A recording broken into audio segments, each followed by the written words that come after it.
Hello and welcome to the KT Lifestyle Podcast. My name is Anamika Chatterjee and I am the editor of Weekend Magazine. This podcast is your one-stop shop for everything related to lifestyle in the UAE. With Ramadan, many people have questions on how their lifestyles should look like, especially when it comes to their health and fitness. How much water they should drink in the non-fasting period, how they should plan their meals in the non-fasting period, and how they should regulate sleep, especially when you have to wake up in the morning to have that all-important suhoor meal. Today I have with me someone who is a fitness trainer and a nutrition coach, which means she can answer all the questions related to healthy eating and what your workout should look like during this period. Khuloud, welcome to the podcast. Thank you. Happy to be here. These are still the initial days of Ramadan. So I want to ask you, how does the body prepare for fasting? How does it get used to fasting? And what sort of relationship do people tend to have with food during this time? So, Ramadan is a perfect period for people to reflect and to set healthier goals and adapt to healthier habits. So it's very important to prepare properly, and this always starts with the suhoor meal. And the suhoor meal basically is the preparation for a long day of fasting. So it's important to have a balanced meal which includes complex carbohydrates, which are hard to digest, protein, healthy fats, some fruits and vegetables. Also ensure proper hydration to avoid thirst during the long hours of fasting. Suhoor, you mentioned. Now iftar. What should iftar meal look like? I know people break their fast with dates and water, but the broader meal, what should that comprise of, and what should be the intervals like? Yeah, so one common mistake I see people making is that they excessively eat during iftar. And there are healthier ways to break your fast, but excessive eating is definitely not one of them.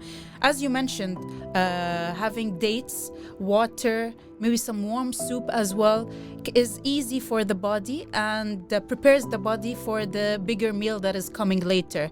And so after breaking the fast with something light, it's important to take some time before indulging in the main meal. Some people go for Maghrib prayers. Sometimes it's okay to wait maybe half an hour before getting into the main meal. Now, when it comes to breaking down the meals over intervals, I usually follow the 3-meal rule. So having iftar, and then having another small meal 3-4 hours later, and the suhoor. It is said that you should not take salty foods for suhoor in particular, because then you are likely to feel thirsty later. Is there truth to it? Yeah, so salt can cause thirst, and especially during suhoor, because you're preparing your body to fast and you won't have access to water. So sometimes it can be difficult to eliminate salt altogether, because a lot of our foods contain salt. But we can try and reduce the salt intake, especially during suhoor. Now that salt is out of the way, what about sugar? After fasting for very long hours, the body is craving sugar. So the best way is to opt for healthier options and consume it after iftar. Healthier options include obviously fruits. However, sometimes people do crave traditional sweets. So if that's the case, they can have a few bites, maybe 3 bites, just to satisfy their craving. However, avoid overindulging in those sweets, because they might cause a weight gain. I have often heard that you need to drink 4 liters of water. That is what the conventional wisdom is. But for someone who's fasting, they're practically not consuming water for like 12 to 13 hours. So how can they make up for that time during the eating period? So I'm going to share my personal strategy of drinking water and ensure hydration. I usually break my fast with 2 glasses of water, and I drink 2 glasses of water every other hour during my non-fasting period, as well as consume fruits that are rich in water, such as watermelon. I love watermelon so much, and muskmelon. There's pineapples, oranges. These are all fruits that can ensure hydration during non-fasting hours. Now, for somebody who's working out already, how should they plan their workouts during this time? Also, depending on the job, somebody who has a very sedentary job, how should they plan their workout as opposed to someone whose work revolves a lot of physical rigor? As a general rule, everybody should be working out. The general public, if they're in a healthy state, they should be able to work out. I'm part of a beautiful community of ASICS runners, and we follow the philosophy of sound mind, sound body, which encourages everybody to move.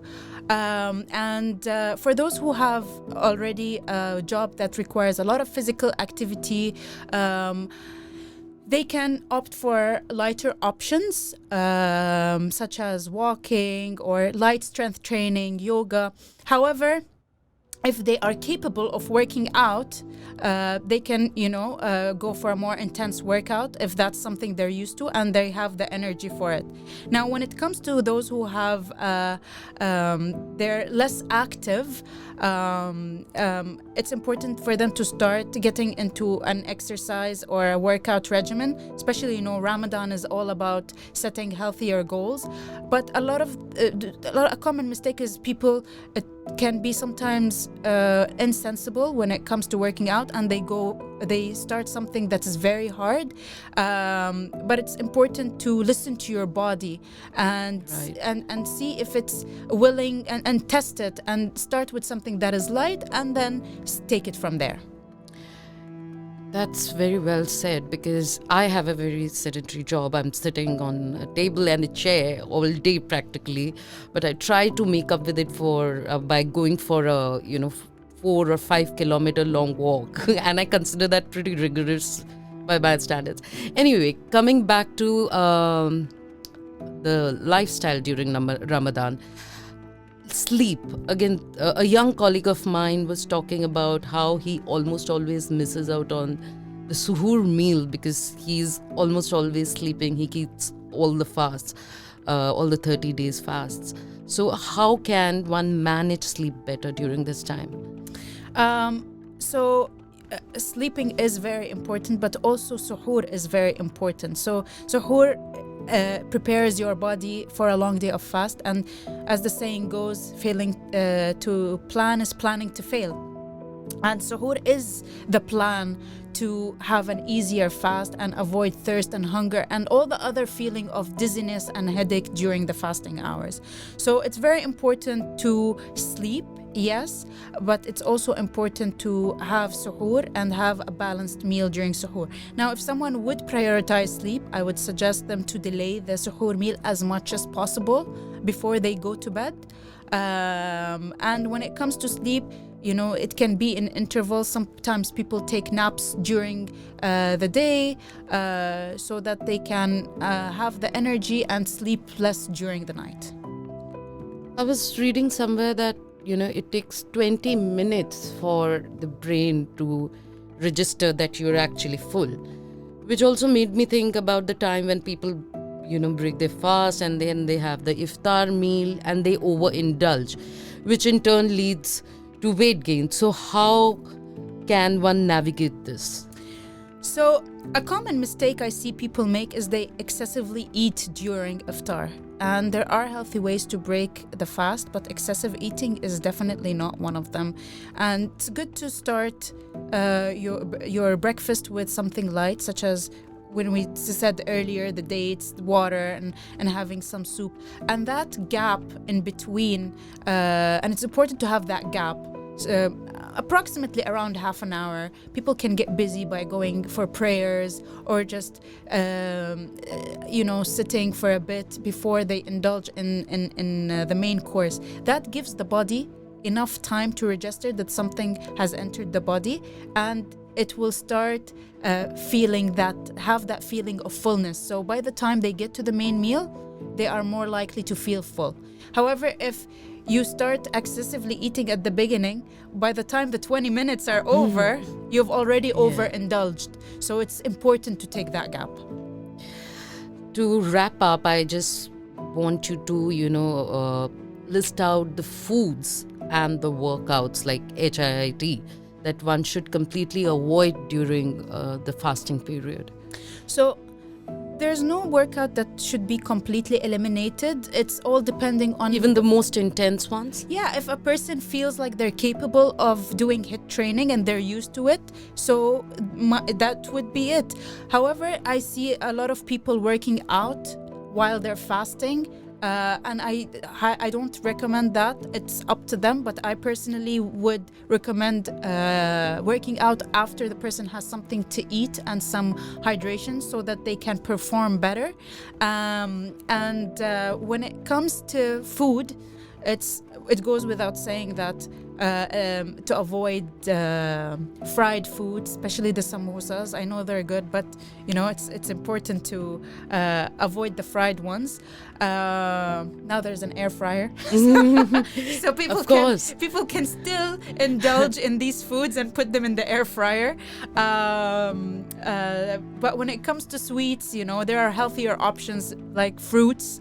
But if someone wants to eat traditional sweets, or if they're, sometimes they're invited out for iftar and there's a lot of temptation, they can have a few bites to satisfy their cravings, and but avoid overindulging so to avoid weight gain. Right.